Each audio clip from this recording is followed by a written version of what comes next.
So, I was lucky enough to get the chance to play Elden Ring Nightreign this weekend, FromSoftware's newest and perhaps weirdest title yet, a standalone multiplayer-centric spin-off of Elden Ring itself. And to be honest, I'm not entirely sold on it. I came away thinking it needs work. In fact, I'm not even convinced it inherently succeeds as a concept alone, and that's coming from an enormous Elden Ring fan. That being said, when everything did kind of come together in this very haphazard makeshift world, I did have fun for the admittedly short time I was able to play. So that's not to say there aren't things I enjoyed about it, because there absolutely are. And in this video today, I want to discuss my impressions of my time with the game, my short time with the game. I think I only managed about 5 hours total, which of course is not very long, not really long enough to form a solid opinion, so these are very early initial impressions. And obviously this was also a part of the network test, ostensibly a beta, meaning everything here is potentially subject to change. But yeah, I want to look at everything from my perspective, someone who is an enormous fan of the Soulsborne series of games, everything I liked, what I felt worked, what I'm unsure of, what I'm less convinced of, and yeah, some of the things that I feel flat out don't work or I don't particularly like. Before we get started on the video, guys, as always, if you enjoyed it, consider hitting subscribe down below to help support the channel and stay up to date with all of my future videos, as it really does help out, and I really do appreciate the support.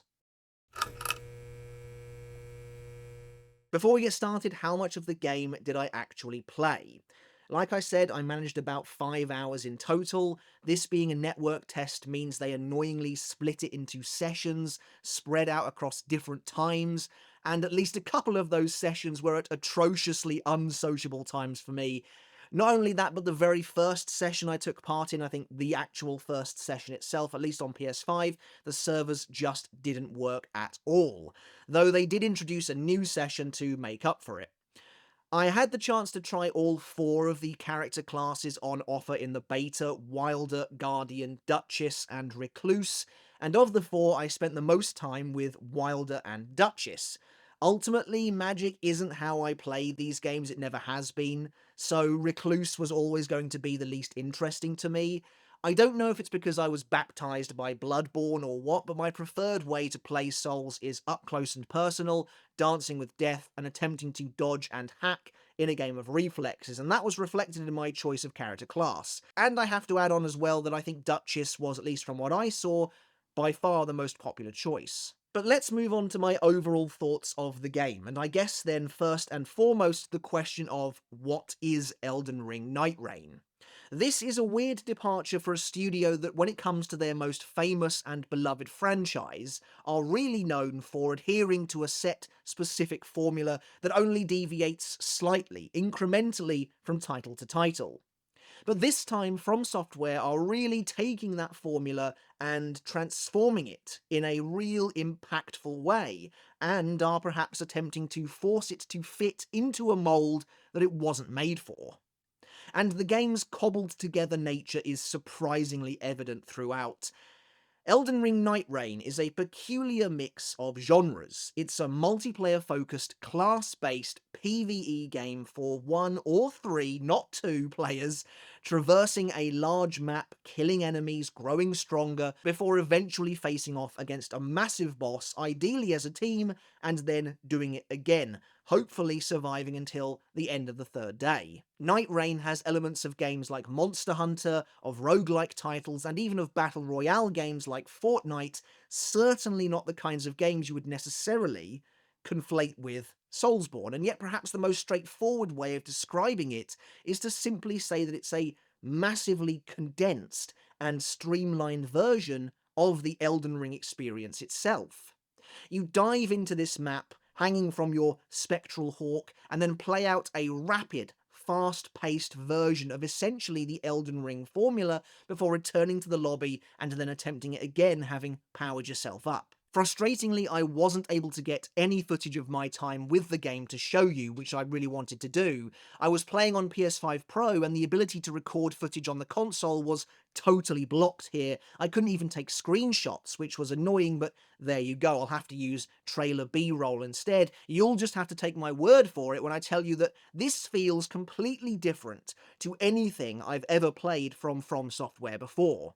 Obviously, the bones of the game do feel familiar, but make no mistake, from the moment you first boot up the game and find yourself in the lobby, which here is the round table hold, it feels unlike any Souls game I've ever played. The absolute first thing you'll notice, or at least I did, is the extraordinary speed of the game. It has a lightness to it, a floatiness to it in comparison to other Souls games. This doesn't inherently feel like Elden Ring, certainly not from a pacing perspective, because the entire point of Nightreign is to offer a condensed experience. But to that end, the amplified speed of the game feels almost artificial.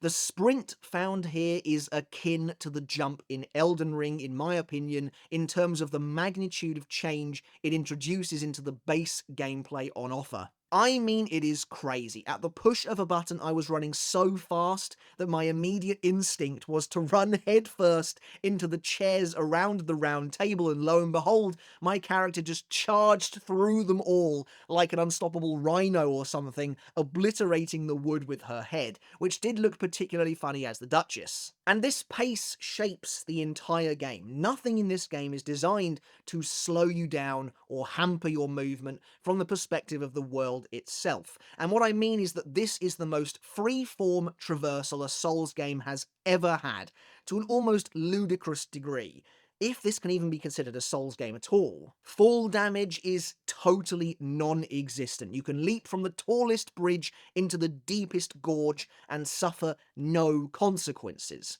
You can scale virtually any wall using the new climbing mechanic, because this isn't a game world to be respected or feared like in other Souls games. It's a playground to facilitate this new madness as you rush from point to point in a race against the game itself. So, traversal and the overall speed of the game was probably the most noticeable gameplay change for me. That's what makes Nightreign feel like a different game. The combat is very much Souls standard fare, though I think you are actively encouraged to be much more aggressive and to push at all times. I do have some concerns about the game's longevity. Now, it sits in a weird and frankly novel place these days where it supposedly isn't designed to be a games as a service. It's a one-off $40, £35 purchase, and that's so unheard of these days that it's hard to gauge what FromSoftware's goal for Nightreign really is, or how they plan to keep interest in the game alive without a steady stream of content. Even the likes of Helldivers 2, which also had that same fiduciary barrier to entry, is a games as a service. It has a steady stream of content in the form of the war bonds and shop updates and stuff like that. But maybe that isn't the goal here. We'll get into all of that a bit later on, because my feelings behind Nightreign's existence are a little cynical, perhaps. My other real concern is the game's overall level of quality and polish. Again, this is a beta, this is likely not the most recent build of the game, and I am not a technical guy. As I've said before, I would wait for Digital Foundry's inevitable video before coming to any conclusions. But I know when I'm playing a game that isn't running well, and this does not run well. I'm playing on the PS5 Pro, and it was a pretty rough experience. It suffers from many of the same issues as Elden Ring itself, which, again from my limited understanding, was worse on the PS5 than it was on the PS4. So I'm kind of assuming the same thing is happening here, but the frame rate, even on the frame rate preferred mode, which is what I was playing on, honestly felt pretty rough. Egregiously so, to be honest, especially for a multiplayer-focused game. And while FromSoftware games do often suffer from performance issues, there is at the very least that reliable layer of polish to the rest of the game that you can count on, but I'm just not sure I felt that here. Menus are bare bones and lack flair and character, while many of the actual new elements to the game feel a little tacked on. Again, we'll get into all of that. First, I want to discuss what I enjoyed about my time with the game, because there is something to love here, I think. So, once I got the hang of what to do, of what I was supposed to be doing, I think it is a fun and fascinating new way to experience the Souls formula. Because for as changed up as the game is, at its very core is that familiar Souls formula. Kill enemies, gather runes, level up, take on bosses, repeat. Only this time you are against the clock in a big way. And it was fun. An encouraging testimonial is the fact that right now, as I record this video, I kind of wish the game was still up so I could go and play some more. And that's because the core gameplay remains great. Combat is still as wonderful, varied, and interesting as ever, and the 4 new character classes are a welcome addition, and probably my favourite new aspect of the game. Unlike in Elden Ring and other Soulsborne games where you essentially make your own character from scratch, here you have 4 in the network test, pre-made character classes to choose from, each with their own unique abilities too. It's much more akin to picking, say, a hero in a hero shooter or a hero-based multiplayer game. The Wilder is the basic knight class. He has a sword and a shield, but also has the ability to zip around the place with a grappling hook, while his ultimate ability fires off an explosive close-range shot capable of staggering bosses, which was always incredibly satisfying to use. The Guardian is a giant hulking birdman who wields a polearm. Tankier, slower, but also a lot of fun, the Guardian's ultimate sees it soar into the air before crashing down upon the ground once again, while I found its other unique ability where it conjures a gust of wind, similar to the Stormveil Knights, to be great for crowd control, capable of whipping up 6 or 7 regular enemies at once, lining them up nicely for a strong attack with the polearm to stagger them all. The Duchess is basically a Bloodborne character and easily the coolest looking of the bunch. Like I said, I got the impression she was the most popular class from the beta, and you can double up if you want to in terms of your team compositions. You can have, say, 1 Wilder and 2 Duchess, for example. She's quick, she's lithe, she's all about darting in and out, slashing at your target before backflipping out of the fray with her consecutive dodge in a moment's notice. Her ultimate ability turns your team invisible, which is incredibly useful, and I didn't even know what happened the first time it happened to me. I had no idea why I was suddenly invisible or why the boss couldn't see me, but it was great. And finally, you have the Recluse, who, like I said, I didn't really use much. Magic in these games generally isn't for me as much as melee fighting is, but I think they are more of a long-range supportive class, though I could be wrong. But crucially, I like the class system. It's cool, the characters are all unique, they feel different to play, which is perhaps the most important thing, and they bring something new to the table. And just overall, the gameplay is still fundamentally great, and I actually quite like some of the more streamlined elements here. For the seasoned player, they are a lot of fun and a novelty to experience, but they do also make for interesting gameplay changes too. For example, when you find a point of grace out in the world, you don't need to interact with it, you don't need to sit down at it. There's no time to sit down, absolutely not. Instead, your character needs only run through it to activate the grace, at which point it'll do most everything it needs to, like that. It refills your health and your flasks simply by running through it. To level up, you do have to actually interact with the grace, but again, this is massively condensed. You aren't really making a build here when it comes to your individual stats in the same way you are in Elden Ring. Instead, you are spending runes as fast as you can to see those numbers go up and then head on back out into the world, or at least I was. It's funny, I can't help but see the points of grace as a metaphor for Nightreign itself. On the outside, they look the same, and they fundamentally do everything that Grace does in the original game, but much, much faster and thoroughly expedited. I don't have a lot to say about the world of Limveld itself, as it really does just feel like a composite of pieces and places of interest from across Limgrave. Now, I'm sure there is so much I haven't seen yet, as I didn't get to play for that long, but what I did see felt quite familiar, albeit jumbled.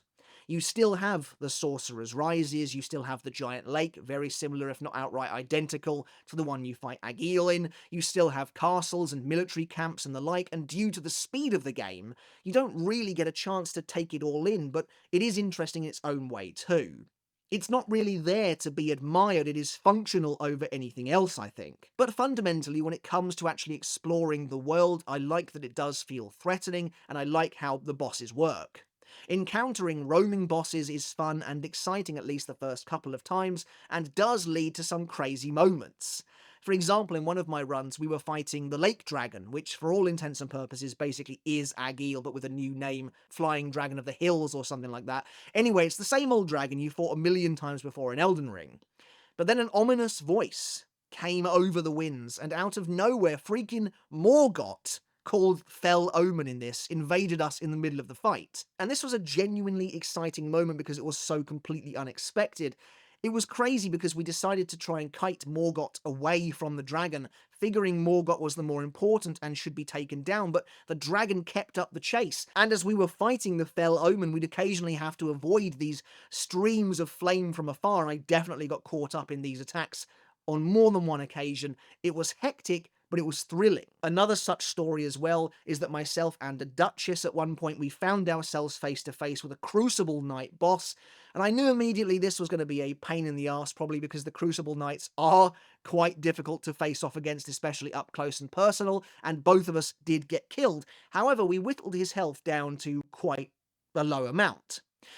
As soon as we respawned, I followed the Duchess, who I think had probably been playing for longer than I had, back to the Crucible Knight, and I was surprised to find that the Crucible Knight had retained the amount of health we had left him with. I thought he would be back to full, and so instead we cleaned him up, got the Point of Grace, got the loot from him, and we were out of there just as the Nightreign began to arrive. It began to fade in through the wall behind the Point of Grace, and we were sprinting out of there with our spoils as fast as we could possibly go. It was actually really cool. And so to speak on that some more, the main source of pressure in the game is the day and night system that is constantly ticking down, and the game employs this in the form of the Nightreign, which, yes, is basically a storm circle, the likes of which you'd find in a battle royale like Fortnite. Here, the Nightreign system is embodied by a ring of blue fire that heralds the actual rainfall itself, and if you're trapped in it, you do gradually lose health. It looks pretty cool, and you do get those trademark exciting moments when it creeps up on you and forces you to keep moving,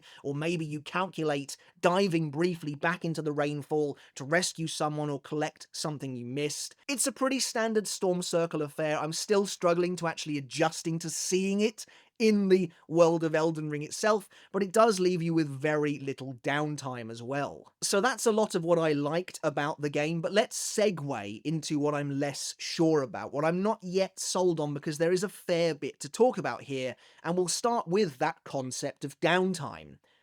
It doesn't exist in this game whatsoever. There is no downtime to be had, and that is interesting. It's not inherently a bad decision, but the game absolutely does force its pacing. It forces you to adhere to how fast it wants you to play. It leaves you very little time to strategize, very little time to come up with a plan or even decide a next move, particularly if you're playing with randoms. Here's the thing, in something like Fortnite, the Storm Circle works in ostensibly the exact same way, where it's designed to force a confrontation by pressuring players into one particular area. However, the Storm Circle there is lenient enough, at least at the beginning, to where you can incorporate it into your strategy and playstyle. Entire runs in a battle royale can be built around maximizing that downtime. Here it didn't feel like there was any such option, and so this goes back to what I was saying about the world here before. This isn't so much a world as it is a bastardized playground, and that's fine, but it isn't something to be appreciated, which is definitely going to be unusual for Souls fans, I think. Again, as I mentioned earlier in the video, perhaps the biggest issue I foresee with the game is longevity, and it's here where the question of what From wants or even needs this game to be comes into play. It's fairly clear that Nightreign was cobbled together by assets from Elden Ring as a means of actually getting more use out of them, and that makes sense. They've got this enormous game world that they're otherwise probably never going to touch again, what with Shadow of the Erdtree now out. So they clearly think, well, while we work on the next mainline project, we may as well find some way to monetize these assets again and get some more value out of them, and I understand that. From a business perspective, I think that's actually very clever. The fact this isn't going to be a game as a service in this current multiplayer environment, though, is both weird and the kind of refreshing approach I would expect From to take. But at the same time, multiplayer games do live and die by their future content streams. If this isn't really going to get much in the way of a roadmap because it isn't a game as a service, then it is a very novel product in today's age, a one-time purchase multiplayer experience that is designed, I guess, to be put down after as little as potentially a few weeks of playtime, and that's likely all From cares about. It's for those Soulsborne fans who want Nightreign, or maybe even expect it to become their next big multiplayer game, who I think might end up disappointed here. And of course there's two ways really I would say that this can go with a price tag attached as opposed to being free to play. You can have a Helldivers style smash hit, or something like a Crash Team Rumble fizzle out from the get-go.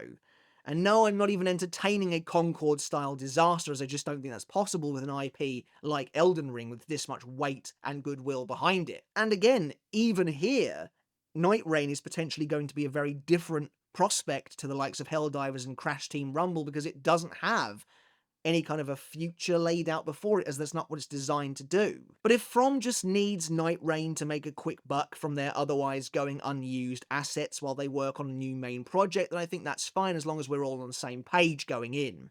It is a tad cynical, like I said earlier, but it's the reality of business too. And as a Souls fan, I'm not even sure I really want some bastardized variation of Souls to be my go-to multiplayer experience anyway. But speaking on longevity, from what I saw in the network test, there isn't much in the way of a feedback loop. While the game is fun in itself, which maybe should be all that matters, though in this day and age it's just not the case, I do wonder what kind of a hook there might be to keep players coming back, even for as long as those few weeks mentioned at most, because those relics were not that exciting to earn. I think the team maybe mentioned that character skins would be available for purchase using the currency earned in-game, which is great, but we'll just have to see. Now, the biggest thing I want to talk about is in regards to presentation, both in how the game feels to play and how the world operates. Jank is a word that is grossly overused in today's landscape and has in many ways lost all meaning. So when I say this game is the epitome of jank, know that I am serious about it, because it really is. This is a cobbled together, chaotic mess of a product, and you can practically see the seams when you play. Elden Ring's gameplay has been stuffed and broken into a mold that doesn't inherently fit, like a square peg in a round hole, and you can see evidence of that in how certain elements have been lifted and translated from Elden Ring and repurposed here in weird and alien and slapdash ways, without seemingly much care or thought. The Spirit Spring jump, for example, now works on human characters since Torrent isn't a thing in this game, and it does look weird, especially with that prior knowledge of how it's supposed to work in Elden Ring. It's had some blue paint slapped on it, so now I suppose it's not the same thing. Now it's just a huge jump to help in your ever-rapid sprint race across the map. It is a Spirit Spring as seen in the original game, but we're not supposed to think it necessarily is. Any lore implications it once had have been forsaken for the purpose of gameplay, which, again, is maybe fine. The same is true for things like roa berries and other craftables and edibles found across the world. Now you can just eat them by crouching in a bush to replenish health by standing amongst a bush and pressing a button, likely because it was the closest thing they had on hand to work as a healing consumable that they could just sprinkle across the map. Having absolutely zero fall damage is odd. It doesn't feel right because we've been conditioned, even in Elden Ring where the fall damage is lessened across the board, to expect some punishment for a miscalculation or for not properly respecting the landscape. Even if it is a lot of fun, admittedly, to just leap from a bridge and then sprint like hell. Even weirder, though, is the new climb mechanic. Again, despite this being a major new inclusion in the game, really second only to the sprint in terms of game-changing mechanics, I would say, it doesn't feel like a proper animation was really made for this. So you're kind of just like double jumping up the side of a cliff face. You're the Wilder who has a sword in one hand and a shield in the other, and he's kind of just like kicking his feet off the mountain to climb up it like a, I don't know, like a wild animal or something. It works, and again, maybe that's all that matters. It works for the gameplay. It is fun to rapidly scale these mountains as the rainfall is coming in behind you, but it does look janky. You get the sense that they were kind of like, we need to get people to be able to climb the mountainside. Let's just allow them to double jump up it. But ultimately, despite all of that, when you get the knack of it, I do think the traversal does actually work in a really weird and kind of roundabout and ramshackle way. But so much of Elden Ring has just been repurposed here, but for a different purpose. You're expected to essentially forget everything you know about Elden Ring while buying into the belief that this is still Elden Ring's world. Weird quirks like how to revive someone just feel very lazily tacked on and don't feel natural at all, again despite being a major element to the game. In Nightreign, when one of your teammates goes down after losing all of their health, you have the chance to resurrect them, and the game has introduced a brand new near-death mechanic and meter to help facilitate that. But when it comes to actually reviving them, there isn't a Nightreign specific way of doing it. You just have to haphazardly smack them, which doesn't even seem to make any sense at all. It feels like if they are going to the effort to package this as its own multiplayer-focused thing, they should have specific, bespoke means of doing things like resurrecting people outside of just wildly hitting them and hoping for the best. I also feel like there does need to be some kind of compensation system or something for if a player drops out. I and one other player were left to deal with the draconic tree sentinel boss, who also has 2 other tree sentinels with him, and we did okay, but realistically we didn't stand a chance after the other player dropped out a little while beforehand, and it never gives you another player, which is weird considering it's a multiplayer-focused game. I also wonder if there needs to be a greater element of randomization. Now again, this might be in the game, it's just from my experience, I didn't experience it. Every time I played the game, it was on the same map, and every time people did the same exact thing, quickly realizing what the optimum route was and heading straight for it.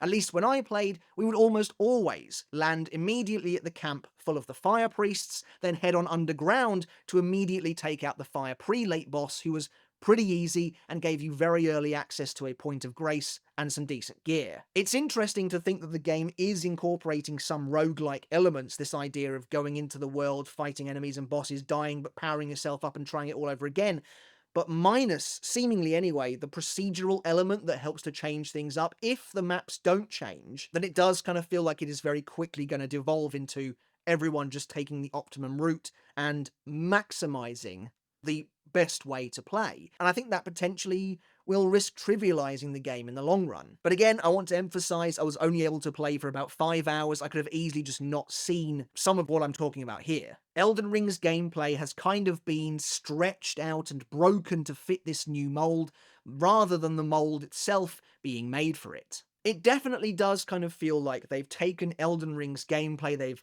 stretched it, they've reshaped it, they've broken it to fit this new mold, rather than the bespoke mold itself being made for it. And as such, things like using consumables is unnecessarily weird in some instances.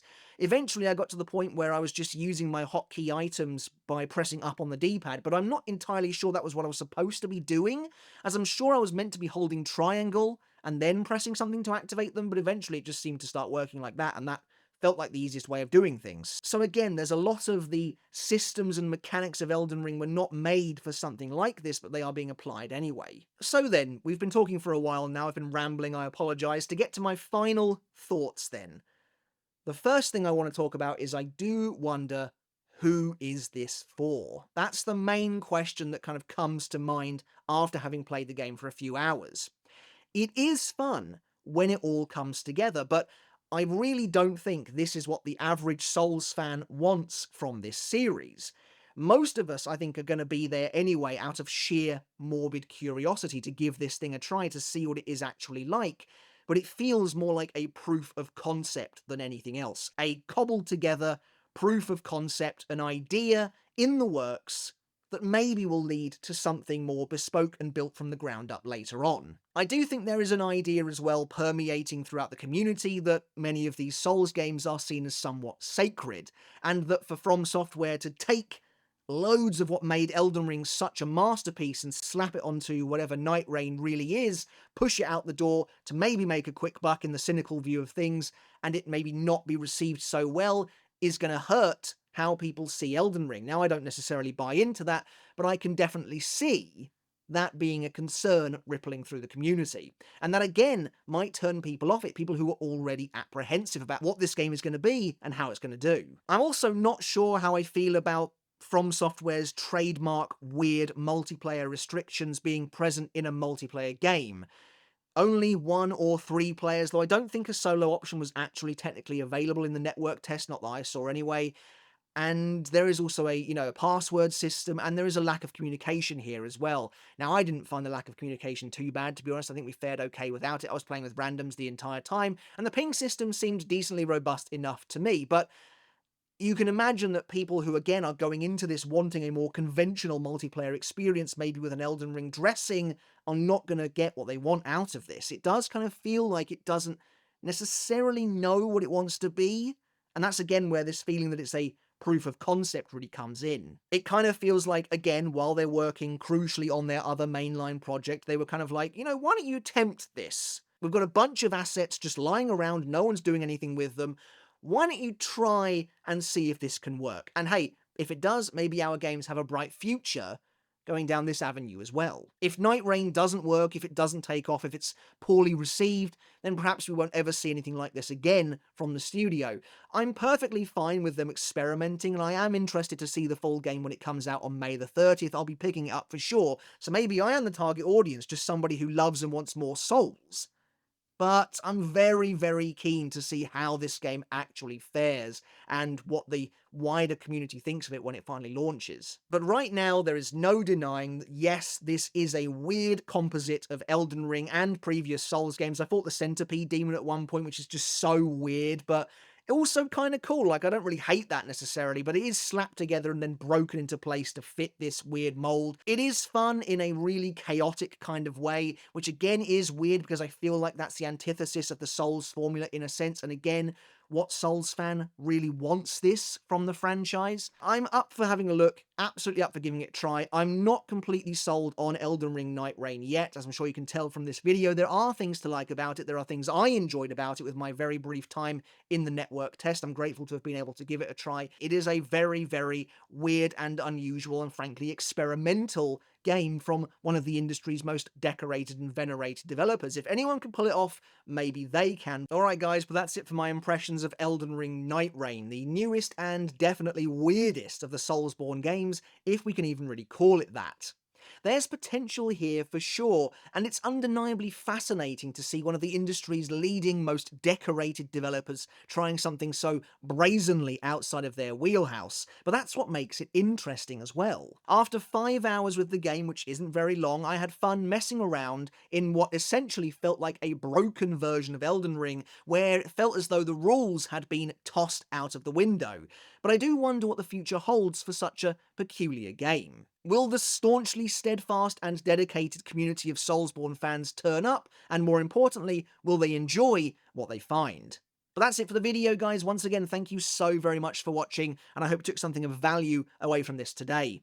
Let me know down in the comments below, did you get the chance to play Elden Ring Nightreign, and if you did, what did you think? Are you already a fan of Soulsborne games, or was this your first outing? I'd love to hear all of your thoughts down in the comments below. What are your hopes for the future of Elden Ring Nightreign? What does this portend for FromSoftware's future developments? I'd love to hear all of your thoughts down in the comments below. Once again, guys, make sure to hit subscribe if you haven't done already. It really does help to support the channel and help push us towards our next milestone of 15,000 subs. I really would appreciate it. And until next time, I'll catch you later, and let's talk games again.